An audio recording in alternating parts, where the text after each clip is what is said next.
Welcome back for another deep dive. Today, we're digging into something pretty significant coming out of Europe. That's right. There's this Politico.eu peacemaking waves. Yeah, reports European leaders have apparently gotten Donald Trump's support Support for what, though? That's the key. for pushing Vladimir Putin towards an unconditional ceasefire in Ukraine. Hmm. Unconditional. Interesting.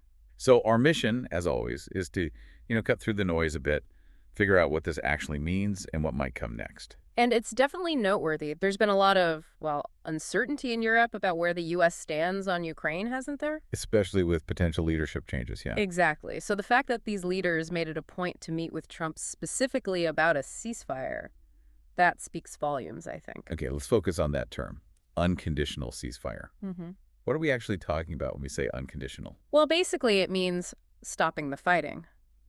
Immediately. Just stop. No strings attached. Pretty much. No pre-agreed deals on territory or political settlements, or even, the rules for future talks. So just silence the guns first, ask questions later. That seems to be the idea, at least initially. It could be they see it as, the fastest route to easing the immediate humanitarian crisis. Get the shooting to stop above all else. Makes sense. Now, the article, it doesn't really spell out how they managed to convince Trump, does it? No, it's a bit vague on the specifics of the persuasion. It's more focused on the outcome that he's apparently backing this push. Right. So putting aside the how for a moment, what's the potential impact here? If you have European leaders and Trump seemingly on the same page. Does that change Putin's calculation? Exactly. Does this unified front actually give them more leverage? Well, it could. I mean, think about it. A united message from key European players and someone like Trump, that could definitely present a stronger diplomatic front. More pressure, maybe. Potentially. It might signal a wider international agreement that the fighting needs to stop urgently. That could make it harder for Russia to just continue the conflict, perhaps on several levels, diplomatically, politically.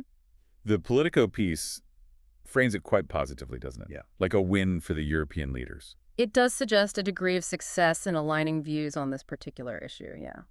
But like with anything this complex, there are probably different ways to look at it, right? Yeah. An unconditional ceasefire isn't necessarily everyone's ideal scenario. Oh, absolutely not. You'll have those who see it as a vital first step, stop the killing, stop the destruction immediately. That's a huge priority, obviously. The concerns. Well, others might worry quite a bit. They might fear that stopping now unconditionally could essentially freeze the conflict in place, maybe solidifying Russia's current gains on the ground. Or create a kind of unstable pause. Exactly. A fragile situation that might just lead to more conflict later, maybe under worse conditions for Ukraine. It's a real balancing act. So it's complicated. Different priorities, different potential outcomes depending on what you value most, short-term versus long-term. It always is, isn't it? Any attempt to solve something this big involves navigating all these competing interests and, frankly, tough trade-offs. Okay, so wrapping this up, the main takeaway from the Politico.eu report seems to be European leaders have apparently secured Donald Trump's backing for this idea of an unconditional ceasefire in Ukraine. Which, if true and if it holds, could be a really significant development in how the international community is approaching this conflict. Definitely something to watch. Which brings us to a final thought for you, the listener, to consider. If this unconditional ceasefire actually happens, what comes next? What are the practical, real-world steps needed to turn a pause in fighting into some kind of lasting peace? And maybe, what are the signs you should be watching for in the coming weeks or months that might tell us which way this is all heading? Something to keep thinking about.